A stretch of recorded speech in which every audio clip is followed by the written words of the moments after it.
things like that definitely stand out, and they are appreciated to kind of give you a leg up in the future, I guess you could say. Sweet. Well, everyone, there you have it. That is the answer to that question as to how people can get involved at this moment currently today in YoudleDAO. So a follow-up question that I have for that is actually from Limo. How can, so like when you get involved, you are able to more so say like climb the ranks in YoudleDAO. But how can people climb, let's say, without money or without financial investment, I would say? So we do have, the one cool thing about Udles is that like inherently a feature of them is they have, they do have reputation. So their holders have reputation, and reputation is will be allocated using non-transferable fungible tokens. So it's the same exact concept of soulbound NFTs, but it's just a lot more efficient on storage. Yeah, it's better this way. So the same exact concept there, except for like experience points. Imagine it that way. And we use this for reputation. Now, individuals will be able to obviously earn like reputation and kind of increase their status over others in a sense in their respective tiers. However, I will point out, and this is just being transparent, something I kind of just realized is that I don't think currently we haven't discussed a system for individuals. Let's say if you have just level 1 access, but you maxed out your reputation.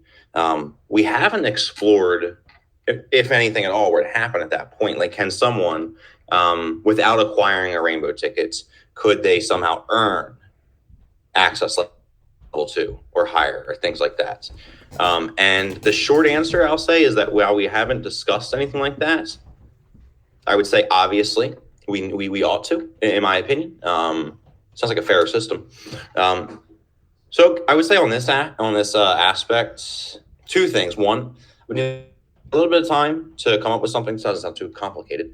We need a little bit of time, but secondly, it's also more important to note that anything that we do, any of these suggestions and stuff that we do propose, will ultimately need to be approved and voted on by the actual DAO members. So the InvArch team will have proposals, and there will be a discussion. Kind of imagine like the framing of the Constitution in the United States. It's a process. We want to have a similar thing, just without it taking so long, as long as that. And then as the end result of this process, we will then have like the DAO Constitution in a sense. But this will actually be like a codified version, in a sense, codified rulebook laws in which the DAO functions. So one of those definitely, I think, should be to include a provision for when someone, if they are to max out their reputation, we should look into, I guess, leveling up in a sense. This is all hypothetical. I'm just speaking out loud, but it sounds good to me. So yeah, I will say that's on that note to Limo. Alrighty, so let's switch gears and continue on, or really just move forward to audience questions, as this is the YoudleDAO AMA today. So first question from Sasso Lithops is, can one save a rainbow ticket for later accessories that will be available in the future? Yeah, so what's going to happen is... Actually, I should mention this in a minute. I'll give a little bit, it's like some updates on what's going on prior to the end of this. But I will say this. So individuals very, very, very, very soon here are about to, we're going to be rolling things out to where individuals can begin the process for reserving the rainbow item of their choice. As we said that, if you have a rainbow ticket, we're going to go ahead and let you redeem those, get first pick. That way you can guarantee your selections and things like that. But I will say, if we come to them and they're like, hey, and they're like, I don't want to, I just want to hold it. That's perfectly fine.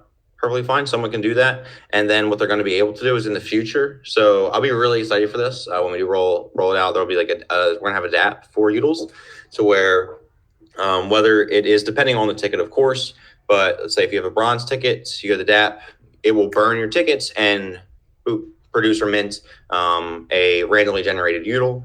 Same thing, if someone were to go there with a rainbow ticket, it will burn it and then allow them to choose any available item or NFT in the Udle vault and go ahead and claim that. So that'll be a really smooth and cool process that we're looking forward to. Alrighty. I want a question from Richie from the InvArch community. In sense of giving indication of urgency and how much time would be left to get in, I would say before the bonfire event. But is it possible to know how many UDLs have so far been minted? All right. Well, as far as like actual UDLs so far we've only minted UDLs that have come from like custom creations, so like i.e. Creator or the gold tickets, or moderator or the semi-custom silver tickets that people have seen. I believe, I'm literally just going off the top of my head right here, we either have 37 or 38. I think it's between 36 to 38 UDLs. I know that minted. Now regarding like the designs for the randomly generated UDLs, that's all done. Like that's all done. We could technically go ahead and produce. I don't actually know. I don't know, like a billion random UDLs maybe. Yeah. But using all like the different components, the possibilities. No, not even that. We couldn't do that. It wouldn't be that much. But the point I'm getting at is we have everything ready for the randoms. We're looking at right now is getting the last bits like together for Remark 2.0 so that we can actually mint them. That'll be fun. So yeah, right now I think we're at about 37. About to be one more. We have one finished. Just need to edit two little design things. This part of the UDL, and then we'll be minting that out. So hopefully today everyone will see whom I'm talking about. But otherwise, yeah, everything else is ready for all the randomly generated all the randomly generated UDLs. We're just waiting to hear back from the Remark team on some things that we're getting done, and then we're going to go ahead and get those out to you. Everyone, man, I kind of wanted it to be like a surprise to as many people as possible. But whoever has rainbow tickets are going to, they're imminent soon. They'll be seeing all of the rainbow items because they're going to have the option to choose. So that might be a little spoiled from the surprise, but in itself, I think that'll be a cool surprise getting to see those first and foremost. So that'll be cool. Speaking of rainbow tickets, another question from Sasso Lithops is, will we know in advance before choosing the utility of these items when we buy with the rainbow ticket?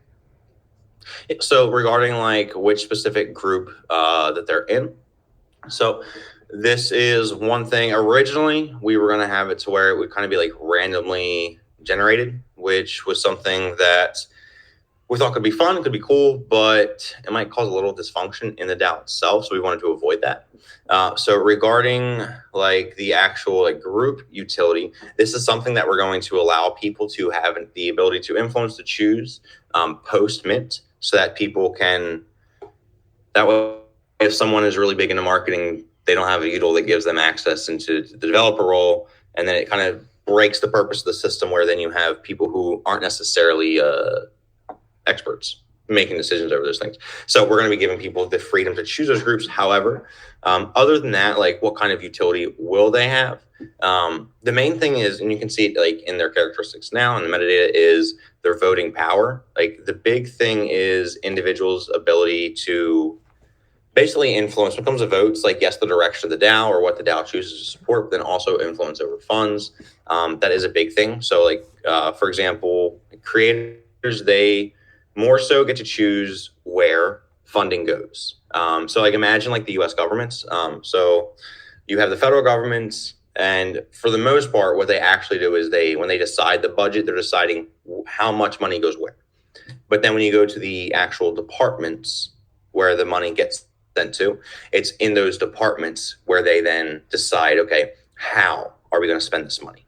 And that's going to be one of the more immediate utility things, like right off the bat, that UDLs will have. I don't know if this is a utility or more of a caveat, but being a UDL ticket, it will be I just want to say a reward bearing. A reward bearing assets. And what I mean by that is by being a member of the DAO, by having a ticket, there will be rewards, which is like rewards that are accumulated through staking, whether that is from staking Tinker as a DAO itself, and then distributing some or all of those rewards to DAO members, or whether it is in the little bit farther future, when YoudleDAO itself is an IP set and it is proposed to the network and people can stake to YoudleDAO, the rewards that the DAO receives from that could also be allocated, some of which or all of which allocated to members of the DAO. So just looking forward to things like that as well. Thank you. Now the next question from S. Jimmy, if I pronounced that correctly. I don't know if you covered this, Dakota, but when is the deadline to choose the attribute of the rainbow ticket? Yeah, so that's actually what we're going to be rolling out. It's like share my schedule with you all. All right, so we have this lovely call going on right now. Right after this call, I got to get I got to take a step outside InvArch for just a second. I got to go pick up my medication from the pharmacy. And then after that, so I'm going to be coming back here. I'm going to be hopping into the Discord. We're going to be sharing updates with everybody. And among those updates, it's going to include when people are going to be choosing the items for their rainbow tickets. We're going to start it. A spoiler alert. We're going to start that process tomorrow, like actually allowing people to reserve these items. So we're going to start that process tomorrow. Ideally, if we have to, so what we have to do is we're going to have to go and to the best of our ability, try and track everyone down who has the tickets, which should actually be rather easy because we have majority of people. We have like the usernames. So we'll do this. We need to make sure that we give people ample time to choose. It'd be kind of messed up if we were like, yeah, you got a day. Can't do that because then some people are busy that day or et cetera. So we'll seeing how things go. We'll probably keep that process open. I would say up to a week, but ideally we can get everything situated a lot sooner than a week. Ideally we can get it done in a couple of days, and then at which case we can move on from that process. So as far as the deadline, like if someone wants to get a rainbow ticket for this purpose, you should hurry up. You should definitely hurry up because that deadline is approaching. But as far as like a deadline to choose, take a deep breath. It hasn't started yet. It'll be here tomorrow, and then you can get to picking. Alrighty, yeah, definitely a sense of urgency there. And another question from S. Jimmy as well. Wow, awesome questions, guys. Thank you so much. Is there a limit on choices on rainbow attributes? So, for example, if everyone would like to choose the same, is this possible, or is it limited to a certain number? So it would be limited. There is a finite number of these NFTs, of these respective rainbow items. For some of them, I think there's 7 of each. So the thing is, so each of them have like unique characteristics, and when someone, we're going to go in order from when they were first administered and purchased. And from that point, it's like if someone, let's say, for example, if there were rainbow laser eyes, and if someone, let's say if there's a few of them, someone claims that, okay, and then people that claim there's no more of those, then that would be that. You know what I mean? They would be reserved in that sense. So because there is scarcity at play here.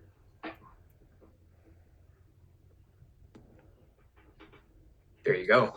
Sweet. So another question from Richie, which is, what is the limit for, or is there a limit for how many people can join the DAO? Well, yes and no. Short answer is, in the end, there is a limit to 1,001 seats. Mind you, one of those seats is symbolically reserved for Gavin Wood, but it's Gavin Woodle for that ticket. So there's 1,000 other Yoodles apart from that. So technically, in that sense, yes, like that's the hypothetical limit. However, shout out to all the Chads over at GM or Die. Literally freaking legends in the ecosystem, each and every one. Like Gabe's a legend. Gabe's a legend in my eyes, no matter what. But all of GM, everyone over there, like the hell.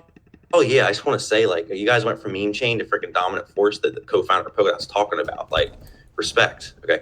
But apart from that, I just want to say as something like an experiment in a sense, not experiment because we know it's gonna work, but piloting something with GM or Die, and that is So if you notice, the GM or DAO intern has a Udl, which in itself it's a really clever meme, considering the whole intern account status. But the cool thing here is that Udl ticket, which typically provides a seat, a role in the DAO, is owned by a multi-sig account which splits ownership over it by, I believe, 7 people. I could be wrong on that number, but the thing is, it could be more, it could be less, you could do whatever.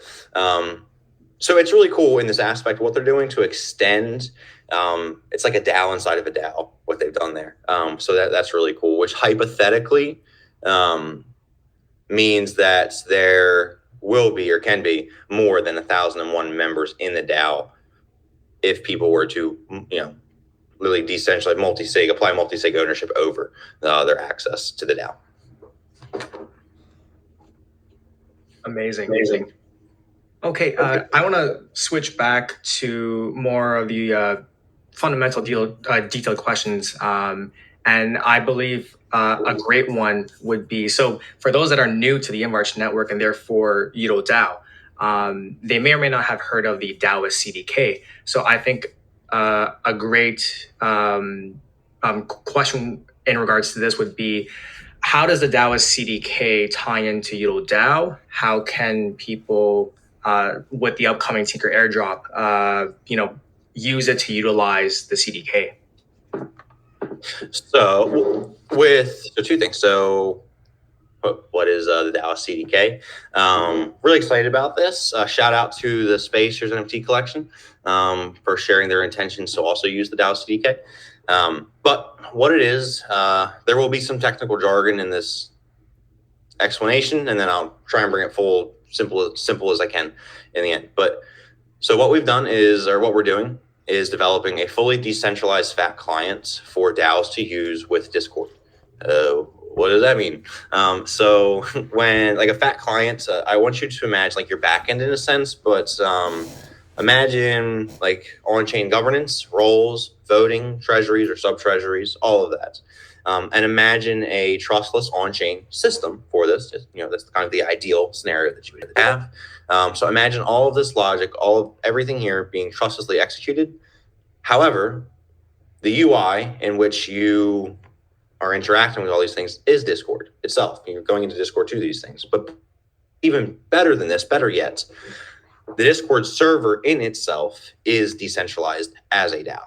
And what I mean is, so if you go to a Discord, there's a server owner.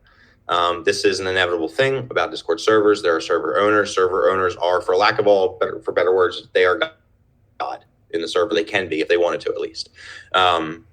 And so there's a lot of trust baked into these systems. When it comes to this, like for one, if that one individual, they could go ahead and delete stuff. Yeah, that's one thing. They could do whatever they want. Rarely do we see malicious things happen, but the point is it is possible. But the other thing is, then if that one account gets hacked, the entire server is then compromised. So there's a really big security risk there, I would say. But then apart, even further from that, it comes to things such as roles, permissions, all these things, and you can delegate some of these tasks to admins, which then I will say, ironically, yes, when you do this, you're able to alleviate some of the tasks of like the admin management tasks to people. But now, if one of those accounts gets hacked, you're at risk. So there's just inherently. And unfortunately, a lot of security flaws in the system. And apart from the security flaws, it's just there's a lot of trust baked into these systems. It's a requirement for people. If you were to have a DAO in Discord today, then you are trusting on what could be a single point of failure in your system. So what we've done is shout out to Fala Network. Love everything they're building over there, and shout out to Fat Contracts. They're really going to change the world. You guys should learn about them. So what we're able to do is have a bot. This bot owns the server, and then the bot itself it's launched using a Fat contract. But the bot itself is then decentrally owned by using InvArch technology, using our multi-sig solutions. Ownership over the server itself, because the bot owns it, but the ownership of the bot is decentralized. So it's just like a proxy game of ownership, if that makes sense. But it makes it to where, no, a single person does not own the server. In fact, all you can have. That's where like any calls are executed from this account are all multi-sig. So if you want to create a channel, if you want to add new roles, you can even have like in-DAO reputation tracking and systems. All of that can be run through multi-sig. But here's the beauty of it. Let's say if like, okay, well, we do want to delegate these to admin tasks, but like there are certain functions that like for efficiency, we don't want to do multi-sigs. We just want to do it. Cool, that's fine. You can customize it. You can set that permission. You could technically set it to where there's no multi-sig at all, but kind of missing the point. But the point is that you have that level of flexibility. So yeah, we're rambling a bit there, but that is the DAOist CDK. I just get really excited about it. It's going to be really powerful. It's a fully decentralized fat client for DAOs, for governance, for organizations, for truly complex organizations if needed. So we're really excited about that. It's going to serve as, I do believe, a massive entry point of adoption for Web3 tech. People don't necessarily need to know or concern themselves with the tech. However, what they will be able to do, like hundreds of millions of people already do, is they'll be able to hop right into Discord and just access the DAO. It's very similar to how people are already in Discord using bots. It's the same exact user experience. No reinventing of the wheel here. So we're really excited about this. And then, of course, as is our nature, we will be releasing a fully decentralized, censorship-resistant front end ourselves in the later future to accommodate this. The cool thing here, though, is since the fat client, this fat client here, Discord is just a UI that we're going to use to communicate with that. When we release our own UI, someone could, use this visual gateway to interact with the DAO. Someone could be using our custom UI and someone could be using Discord simultaneously and be participating, communicating in the same DAO. So it'll be really cool. We're just really excited for the system and what we're rolling out. It's going to be powering YoudleDAO. YoudleDAO actually was devised to really showcase this tech. The purpose of the collection was to give everyone a front row ticket into being the first users of the DAOist CDK and knowing for themselves just exactly what it can do. Beautiful. So while still on the topic of the DAOist CDK, Limo asked, will the DAOist CDK come up with a nice UI designed by Gabe? Designed by Gabe. I like Gabe design the back end. Design the back. No, I mean, to be fair, I'm just cracking jokes. But we'll probably have the front end designed either. It'd probably be a mix, but mostly myself, Pedro. I'll say Gabe is unmatched. And really, I mean, I will humble the hell out of myself. Unmatched when it comes to how to build something. To me, I love it. Really good on like knowing what to build. I'm all like, this is what. And Gabe unequivocally knows how to build it. So it's been phenomenal there. Will he be designing this? I mean, even he'll tell you, we like when Pedro uses his special hidden power, the make beautiful function, and he makes things look good. But yeah, the short answer is we will have a custom UI though. Yeah. And the last question on the DAOist CDK by DTDID. When can I add the CDK to my own Discord server? I love that question. So when will you be able to use it for yourself? The goal would be Q1 of 2023. That is the goal. It seems pragmatic. I don't see why we wouldn't be able to hit it. The only thing I'm thinking of here is, because so far what we've planned on the timeline is for the actual beta and the duration of this. So as long as everything goes smooth during that process, then I would say near the end of Q1, so the first quarter of next year, it will be available for people to start implementing. Although I will say before that, Udl ticket holders will be able to actually use the DAOist CDK much earlier than that. Well, okay, not much earlier because it's just technically 1 quarter earlier, but earlier. Sweet. Yeah, and DTDID also mentioned that the beta version would be enough for them. So yeah, awesome. Beautiful. I like the ID in the name too, by the way. I'm just a big fan. Oh yeah, DID solutions. I love it. Now And, we're really about tech. and a question from Jeff underscore Wheezy. Will there be more light on what reputation versus access level versus voting power mean within YoudleDAO before the rainbow tickets are redeemed? Yeah. Yes, I will add this in. I will add this in. I think that's very fair, and we should include that. So I will make sure to include additional information prior to people being able to go in. Some of the characteristics, some could see them as self-explanatory. However, self-explanatory in the sense of like, yes, I see this gives me a boost here, but what does that boost mean? Yes, I'll make sure we're going to include additional information to give much clearer, hopefully concrete insight in regarding, okay, what exactly does this boost do? Alrighty. And look, has been leading the way in terms of questions here.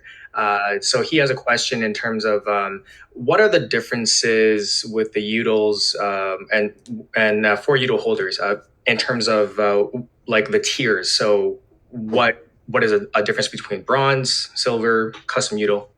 So immediately, and I'll use the main example I've used already is. So like with the gold tickets, I'll just use the colors for the sake of it. It's easier that way. So for the gold tickets, these are the people I want you to imagine. I know a lot of people probably don't like politicians. I'm not too big a fan either. But imagine the golds as your people in Congress, your politicians, and they are the ones who get to decide, like I said before, where the money goes. So how much out of our funding, out of the money that's available, how much goes here, how much goes here, how much goes here. Whereas, so like for moderators, they will have a bit of more of a unique role in the process, but with moderators, they will have some influence on the direction of funds, but they'll also morally be serving as like strong leadership roles in certain bodies. But when it comes down to like actual members, now these are people, I want you to imagine them sort of like just like different bodies, different committees, or different departments that there are in government. So while the politicians, they decided how much money goes where, it's the people inside of these departments that then get to choose, okay, here is how we use our funding. And that is the power that bronze ticket holders will have. Which I think gives a nice balance to things. It's important to know. So, people at the top, they don't get to choose, where and how to spend stuff. They just get to choose the where. And then where it says the people then underneath get to choose the how. And I think it provides a cool little separation of power there that I'm looking forward to see how that flows. But the important thing here also, I'll just one little note on that is, similarly to the idea behind the Constitution, is that it's supposed to be a living document, so amendable if ever needed. Voted on, amendments can be voted on by the community. So the powerful thing about this system is that it can be an upgradable one as well. Okay, and Richie also has another question as well. So looking at it, it seems like a small community at first. So what are the major benefits for people joining who have never heard about the DAO? So, I mean, that's a good number to me. I'm grateful for everyone. But I will say, it's like benefits of getting in early. Well, one really cool thing, excuse me if this is like comes off like lacking like hubris or things like that, but I do think it's kind of neat that at least we've tried very hard to provide kind of like a close connection to ourselves, like Gabe and I, to ourselves through the DAO. So if you ask me, like I have a big, massive vision for InvArch.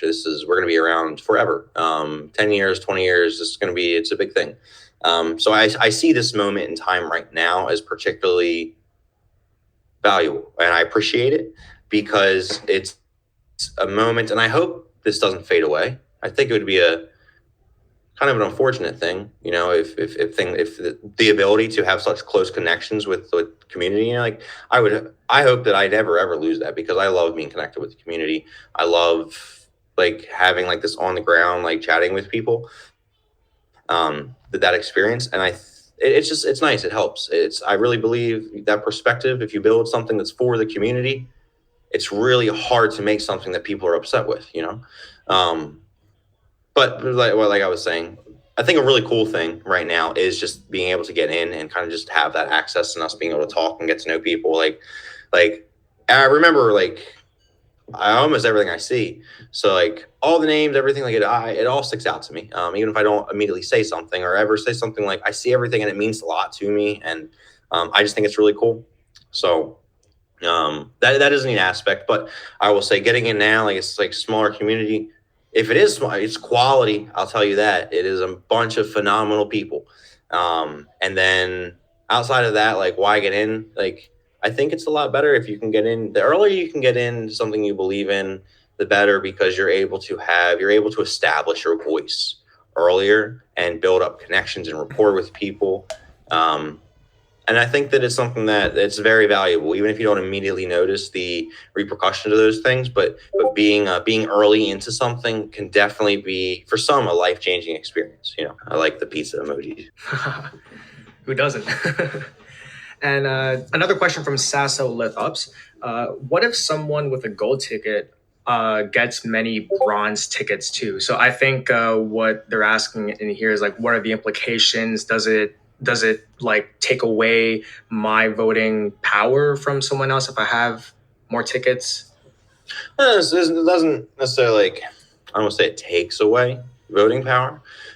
So mind you, Mark, so anyone can have anything. So if someone has a gold ticket, they can also have a bronze ticket. It's important to look at it like this, though. Like the seat at the table, like let's say there's a table and there's all of these seats, like their gold Udl. I want you to personify the Udl and look at the Udl like it's its own person.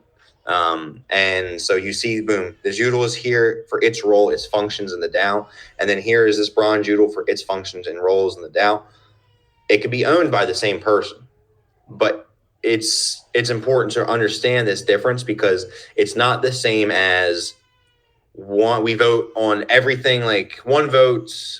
We vote on everything together all the time. You know what I mean? So like any proposal that is brought up to the DAO is voted by everybody all the time. We don't have that, and the significance of that is it makes it to where someone, like say if you have a gold ticket, you necessarily can't like stack up a bunch and then just kind of throw all of your voting weight like on all matters. There will be some matters where it's just very general, you know what I mean, where you can do that, like just whatever tickets they all combine, you all vote towards something. But there's a lot of matters where someone could have a gold ticket, which gives them access to this group, but then they can have a bronze ticket that gives them access to this group.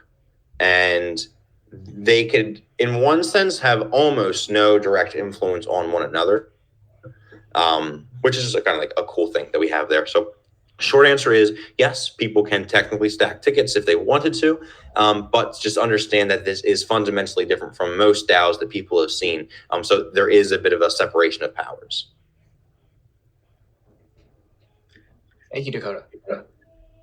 Good questions, by the way. Oh yeah, definitely. It's nice.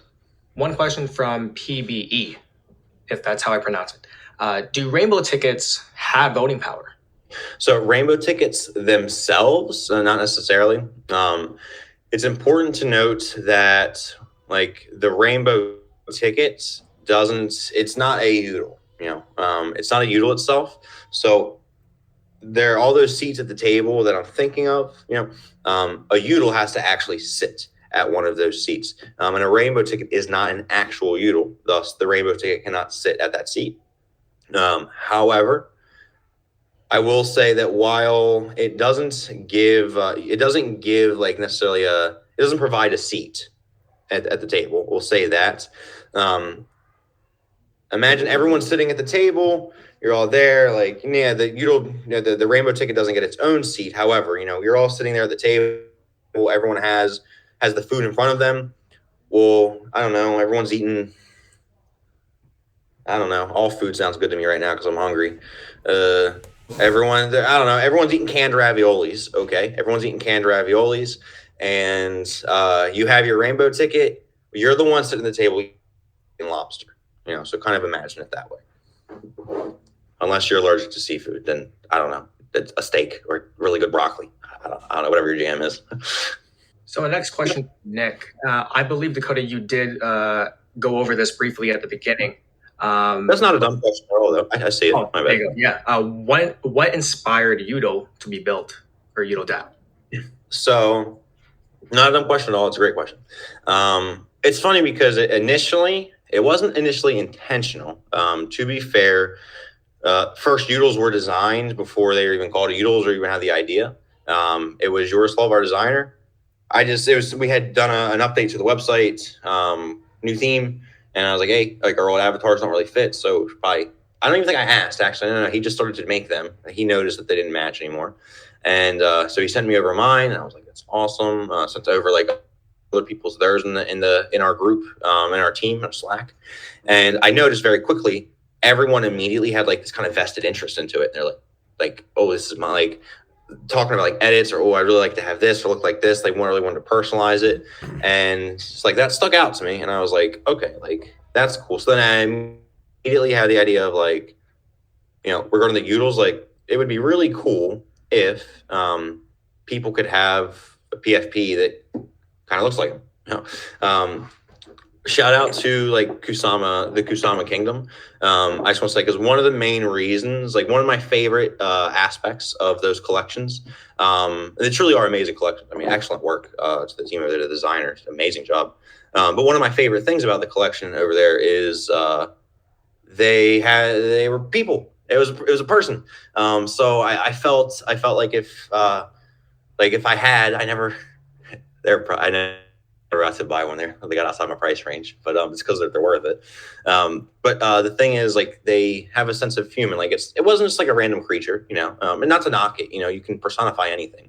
But as far as what I was interested in and as far as what resonated with me, I really liked that idea of having a drawn, like a cartoonified, but human, PFP. So from just what I love seeing there, I kept that in mind. And like I mentioned earlier, we have a lot of awesome tech coming out. So rather than, go around and explain, almost like in a philosophical sense of what you can do and how to build, which we'll be doing anyway. But rather than just do that, how about we just show people directly, give them firsthand experience as to what we're talking about. And so, like I said earlier, you have a video game. I can tell you the mechanics of the video game and how it works and the systems in there, or I can just give you the controller and let you play. And I bet you an hour later, you're going to look at me and be like, yeah, it's great. You know what I mean? Way, way more effective than if I sat there and lectured you for an hour about how it works. So that's the approach we've taken there. So on the tech side, why? It's to merge people. The collection design, like why? The big thing is just wanted to provide an opportunity for people to have something that's a little bit personalized to them, gave them a sense of self, but then also again let them still have like a profile picture, So it's something cool. Shout out to Dustin as well. He's our very first person to purchase a Udl tickets. Shout out to him.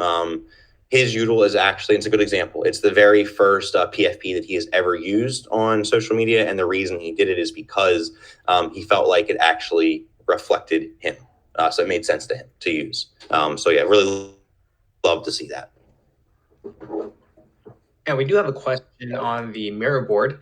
And I believe this will be our last question before we give off our final notes. So not sure who asked this, but can NFT, and I'm assuming they refer to the Udl NFT, be used in metaverses of different blockchains? So this will be a really awesome thing. The short answer is yes. How they are used is the question. So right now, no, because we need to migrate over. We want to migrate over to Tinkernet. So when we do that, then it's game changing. And that also just comes with a lot of stuff that's going on in the background with like palette development. It's a lot of technical jargon, but like I will say, I do predict the future of the game is going to change substantially for how people are able to build. But as far as like short answer, so like if someone is imagining like, hey, can I have my Udl in Carnage, for example, I would love to see it. Something like that. I haven't directly pursued it, and it's not as simple. I don't believe it's not directly as simple as that because of standards. But whether it's like something like Carnage or really, there's a whole bunch of, I mean, you see the collaboration here. I mean, I will say like, okay, wait, no, I don't want to spoil what artists are creating. Oops, I almost did. There's a lot of really awesome things being worked on right now that involve, I guess you could say, cross integration of different collections, which is really exciting to see. So the short answer to that is yes, of course, absolutely. I'm open arms to everything. But the big thing now is just also understand there's just a lot of things that's still getting built out, and then a lot of teams that are really busy. Say a lot of respect for Donnie, but with mutual respect. But as he can probably confirm, like share is when you're really busy, like when you're pumping things out, especially through a bear, and it's like yeah, it's usually because you're really busy doing it, which we are. So we're getting through this kind of really intensive period right now of work, and then once we kind of get to this really nice point of the text in place, then we can start. It'll be a bit more pragmatic, more efficient. Then we can start to look towards more of those integrations of partnerships, because of course, we want your Udl to. It'd be really cool if like that could travel with you throughout the multiverse, throughout the metaverse, the multiverse and metaverse, or whatever heck's going on right now. But yeah, so that's definitely something that is planned for the future. Great. Well, I those are all the questions that have been asked, and immediately like need to be prioritized so that people can know as much as about YoudleDAO as possible. So Dakota, well, first, I mean, everyone, my name is AJ again. I'm the social media manager here at the InvArch Network, but I'll give it off to Dakota to give off his final notes. So I just want to say first and foremost to start my sentence off a lot. I don't know why. Last and foremost, I just want to say thank you. Thank you to everyone who's here. Like I said in the beginning, a huge shout out to Anna. She's absolutely phenomenal, fantastic. Everyone over there at Momentum XYZ is killing it. And like, this is an amazing space. I really would love to see more people using this. I feel guilty myself, like, because coming in like for this AMA, but there is so many amazing resources in here. So thank you very much for showing us the ropes, getting all this set up. Really appreciate it, because I love this. This is awesome. And then also, like, thank you to everyone who came in to join. I really appreciate it. This is a really fantastic turnout to see everyone who came today. So thank you all. Thank you everyone who has supported us up to this point. We've been working very, very hard. We do our best to integrate community feedback continuously into what we're doing. We're always on our toes, ready to adapt and evolve. And we're excited. It just feels good. It feels really good. We're really proud of what we're building. We're not done. So like, I can't like celebrate or anything. I don't feel it right. I have no right to do that yet, but it feels really validating what we're doing. And it's because of what we see from all of you. It means a lot to me. It means everything. It literally means the world to me. Like seeing these things, it keeps me going and motivates the hell out of me. So thank you. Thank you to everyone who came today. Thank you everyone who had helped make this possible. And I give you my word, I'm very excited for everything we have coming up. I'm going to be reaching out to everyone soon. Mentioned I gotta go run out to the store to get my medicine after this, but shortly today I'll be hopping into the Discord, and I'll be jiving in with everyone in the Udl lounge about next steps and what to expect for rainbow tickets, the mints, and everything. So yeah, I'm excited. Look, no pressure, but I'm just saying, a rainbow ticket, the time is running out. I'm just saying. But at the same points, like if you have one, you might want to hold on to it.